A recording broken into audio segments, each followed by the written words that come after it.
Let's start. Yes. Okay, done.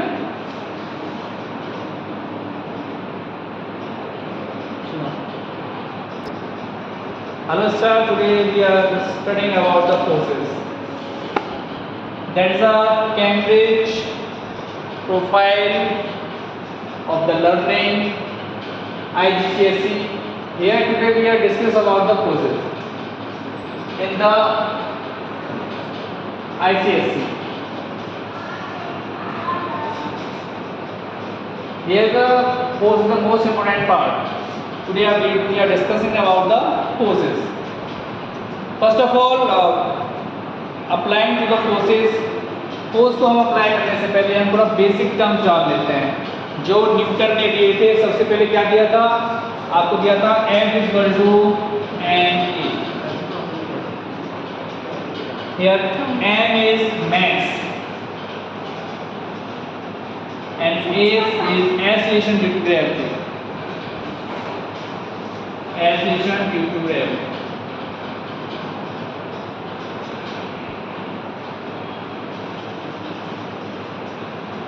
Here the concept in the force, how can we identify, how is identified the force acting on the object, how is the resultant force changes, motion of the object different between the mass and the mass means mass. Understand, हमारे Indian language में मास को mass बोल देते हैं, कोई दिक्कत नहीं है, मास में चलता रहता है. How is the resultant forces giving the rise to motion, but in ICSE we are discussing about the only forces. Okay. तो let me start about the forces. कल हमने बताया था बच्चों को, आज भी बता रहे हैं हम, क्या होता है बेटा बताना जरा. कल मैंने जो डेफिनेशन बताई थी वो बताओ.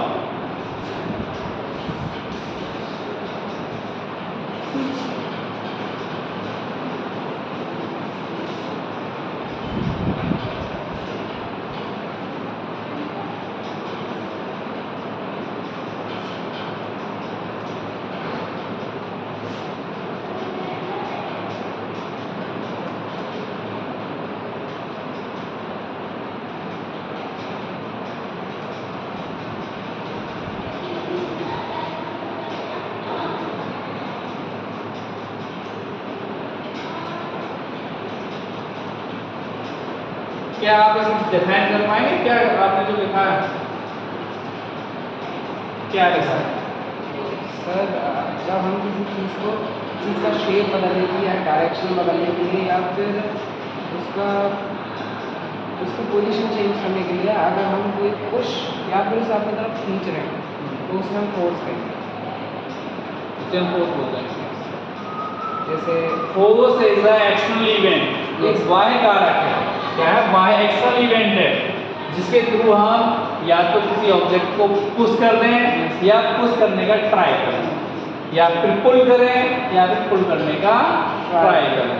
ठीक है. आपके आईसीएसई बोर्ड में ज़्यादा रफ एंड टफ चीज़ नहीं है, यहाँ तो हम कैम्ब्रिज पे लेके चल रहे हैं यहाँ पे सारी चीज़ें. तो यहाँ पर आपका try to pull and try to push है. Try to pull and try to push, ये बच्चे ने बहुत अच्छा लिखा है. पुश और पुल टू द चेंज और the try to change the object. But in the Cambridge में थोड़ा सा ज़्यादा मतलब जाएंगे नहीं डीप में. तो आपका रोलर कोस्टर फोर्सेस इस टाइप से काफ़ी सारे हैं, तो हम इसको थोड़ा सा रफ कर देते हैं. तो कैम्ब्रिज में बहुत ज़्यादा डीप है, लेकिन हम उतना डीप जाएंगे नहीं. जब बच्चों की डिमांड होगी तब वहाँ पर हम जाएंगे. कैम्ब्रिज में क्या है? Roller costing forces.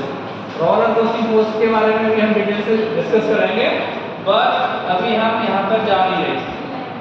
वाई है, डेव, बहुत सारी चीज़ें. रॉकेट, ये भी देखो आपका जो ये भी आपका एक्शन न्यूटन रिएक्शन लॉ है. ये रॉकेट है, ये भी बेटा फोर्स से ही पॉसिबल हुआ था. यहाँ पर जब पैराग्लाइडिंग करते हैं, स्विमिंग करते हैं, अब थ्रस्ट में बहुत सारे क्या है, बहुत सारे फोर्सेस के बारे में हमने बताया. जो आपकी बुक है, आपकी जो कैम्ब्रिज है, जो यहाँ पर चलती है, पावना इंग्लिश में, पावना ना बेटा, पावना इंग्लिश में आईजीएसई सिलेबस चलता है, वो पूरा पार्ट है. अब यहाँ पर हम केवल 9th स्टैंडर्ड या 10th स्टैंडर्ड की बात कर रहे हैं. वो उसमें देखिए बहुत सारे इसमें दिखाया गया है. आपका बुक बहुत शानदार है, ठीक है, लेकिन क्वेश्चन है, लेकिन आपका एक्चुअल कोर्स क्या है वो हम आपको डिस्कस करेंगे. ठीक है. बहुत सारे इसमें आपके ऑप्शंस हैं, क्वेश्चन आंसर्स हैं, फाले टर्निंग पॉइंट है। तो मेन हमारा कॉन्सेप्ट क्या है? मेन हमारा कॉन्सेप्ट है फोर्स का, जिसे हम लेके चल रहे हैं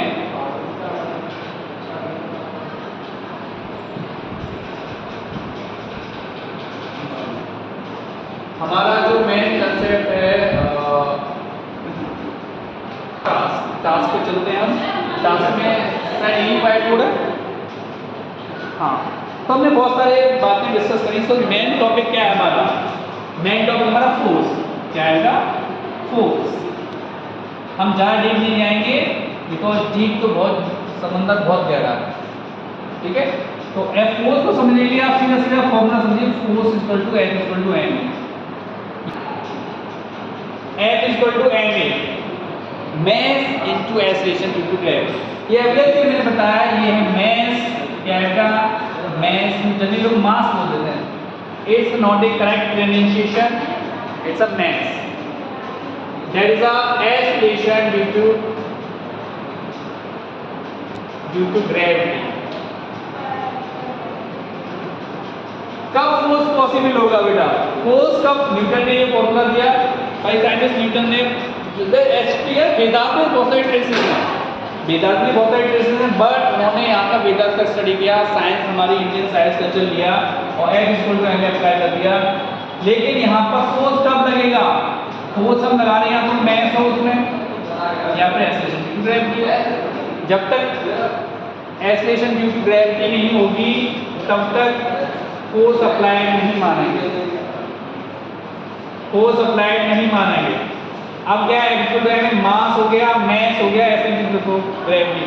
तो ये हमारा फॉर्मूला है ना फोर्स का। ठीक है, फोर्स कब लगेगा? जब मैस होगा, एक्सेलरेशन ड्यू टू ग्रेविटी। बेटा मैस तो किसी भी ऑब्जेक्ट में हो जाएगा, जैसे आपका ये है। अब यहाँ सपोज करो फोर्स लग गया। क्या लग गया? हमारे पास फोर्स लग गया। ये कोई ऑब्जेक्ट है, मास है इनका।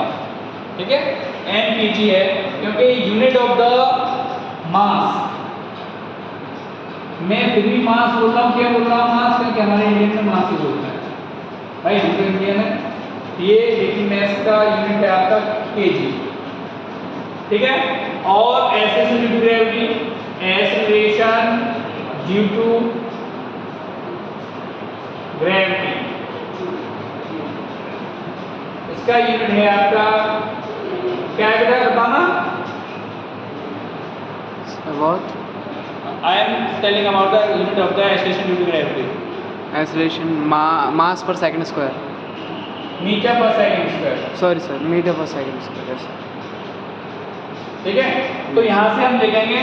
तो बेटा यहाँ पे ये आपका जनरल थिंग है, ये यहाँ पे अभी हम फोर्स वर्क पर नहीं आ रहे, तो फोर्स यहाँ अप्लाई हो रहा है। तो फोर्स ये क्या है? ब्लॉक इस तरफ जा रहा है भाई, जिस तरफ फोर्स पुल करेगा उसी तरफ तो जाएगा कोई ऑब्जेक्ट।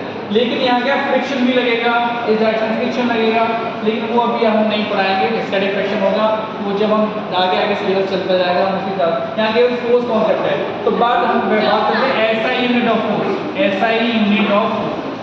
बेटा ऐसा यूनिट ऑफ फोर्स ही हम क्या बात कर रहे हैं, क्योंकि वो सिस्टम पूरे वर्ल्ड में यही है। अगर कोई एलियन सिविलाइजेशन आती है तो यहाँ ऐसे सिस्टम फेल हो जाएगा हमारा। अगर हमें कोई एलियन सिविलाइजेशन आती है तो यहाँ पे ऐसा सिस्टम हमारा फेल हो जाएगा। जब उनसे हम कम्युनिकेट करेंगे तो सिस्टम ऐसा ही नहीं हो जाएगा, फिर यूनिवर्स लेवल पे हम आ जाएंगे या फिर हम सोलर सिस्टम लेवल पे आ जाएंगे। तो ऐसा यूनिट ऑफ फोर्स क्या है बेटा?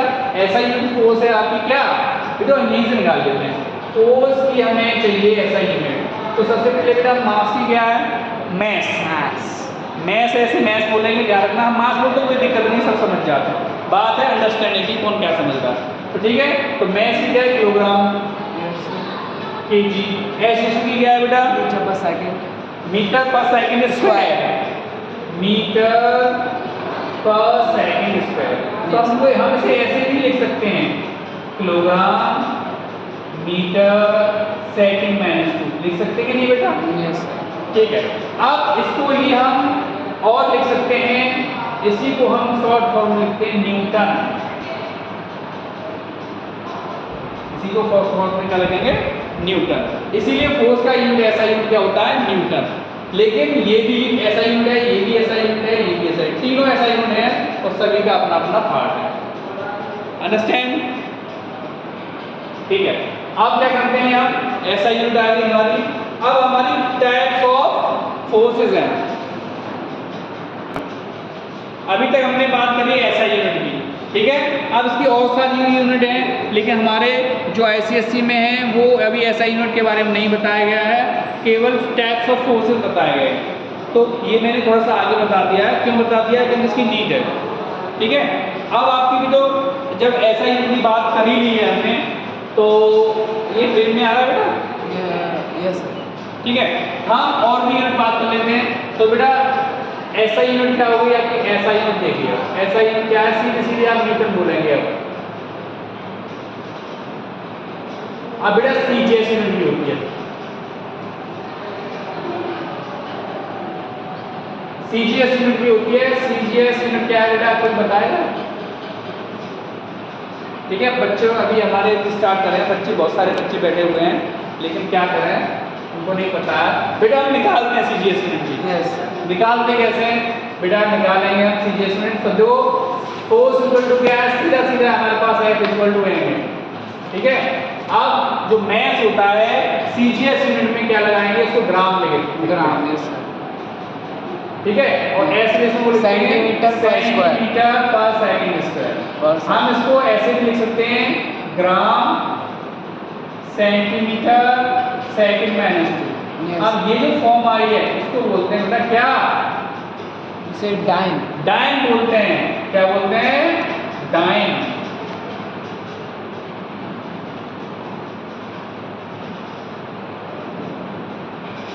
सर सर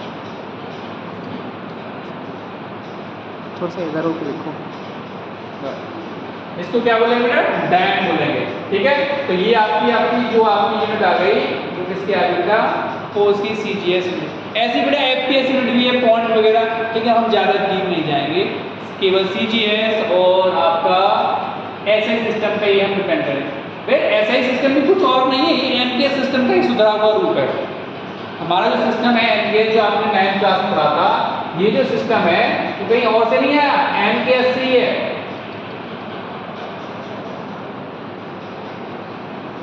ये जो सिस्टम है हमारा वो किससे है, ये किससे आया बेटा, ये हमारा है MKS सिस्टम। MKS को ही सुधरा हुआ रूप, एडवांस फॉर्म है SI सिस्टम।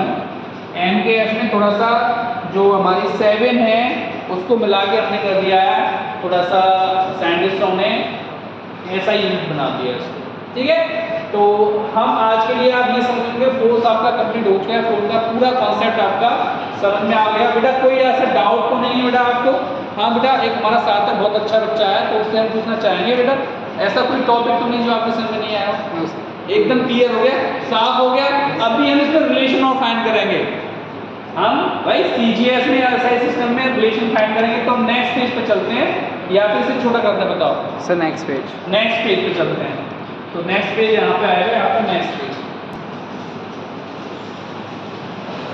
अब बेटा रिलेशन बिटवीन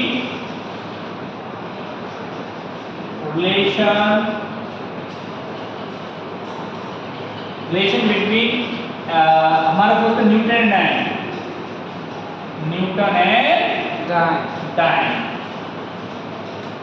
बेटा कैसे लिखेंगे, कैसे करेंगे? तो बेटा सीधा सीधा हम निकालेंगे इसको। हाँ, हम अभी हमें बता देंगे इतना होगा, लेकिन निकालेंगे कैसे? बेटा न्यूटन जो है, न्यूटन किससे मिलके बनता है आपका? न्यूटन बनता है आपका kilogram metre per second square. और आपका जो डायन बनता है, डायन बनना है वो कैसे बनना है? सेंटीमीटर ग्राम सेंटीमीटर पर स्क्वायर। हाँ, वो कर रहा है आपका ग्राम सेंटीमीटर पर सेकंड स्क्वायर। बेटा कैलकुलेट करेंगे, देखो ये आपका बड़ा नंबर है, ये आपका छोटा नंबर है, तो हम सीधा सीधा इसी में कन्वर्ट कर देंगे। इसके कई मेथड जब आप लेवल में आ जाएंगे तब आपको सीखने के लिए मिलेंगे कि किस टाइप का मेथड रहेगा, किस टाइप का चीज़ें रहेगी, तो वो आपका यहाँ पर आ जाएगा। ठीक है, तो हम चेंज करते हैं। तो बेटा किलोग्राम है यहाँ पर, उससे पहले ग्राम मीटर लेते रहेंगे। तो सबसे पहले लिख लो पूरा स्टैंडर्ड फॉर्म में, kilogram metre second square.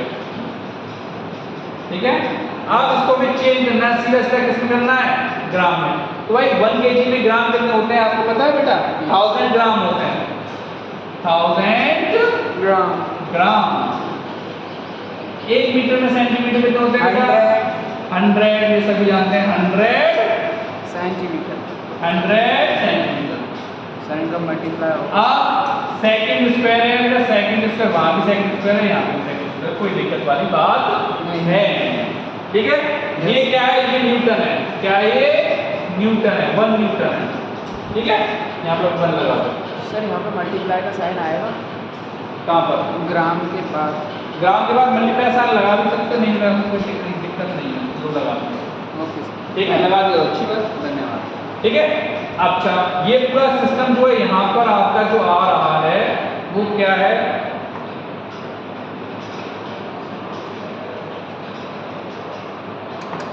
Four sides.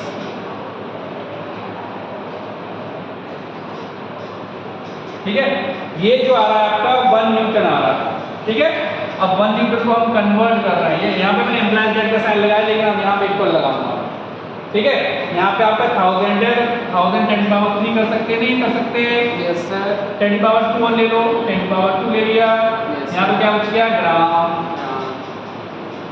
यहाँ कितना बच गया? सेंटीमीटर।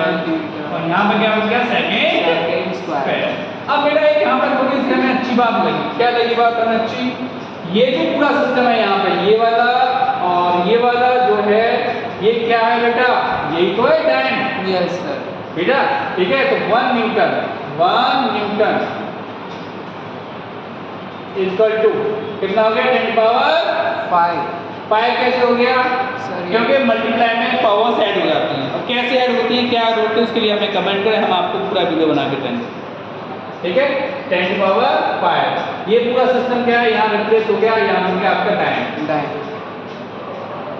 क्लियर है बेटा? Yes. तो 1 न्यूटन इक्वल टू कितने हो गए? 10 पावर 5 टाइम। यस एक और बात, अगर हम एक डायन में न्यूटन पूछें, 1 डायन इक्वल टू हम न्यूटन पूछेंगे, माइनस के 5 न्यूटन। इसमें मैं हमारा ट्रिक काम करती है, इसमें एक ट्रिक काम करती है जो आपको बाद में बताएंगे, कमेंट करेंगे तो आप हमें कमेंट करेंगे तो हम आपको एक्सप्लेन डिटेल वीडियो बना के भेज देंगे। ठीक है, कैसे कन्वर्जेशन होता है। तो बेटा आज की क्लास हम यही समाप्त करते हैं और मिलते हैं आपको फ्यूचर में। धन्यवाद।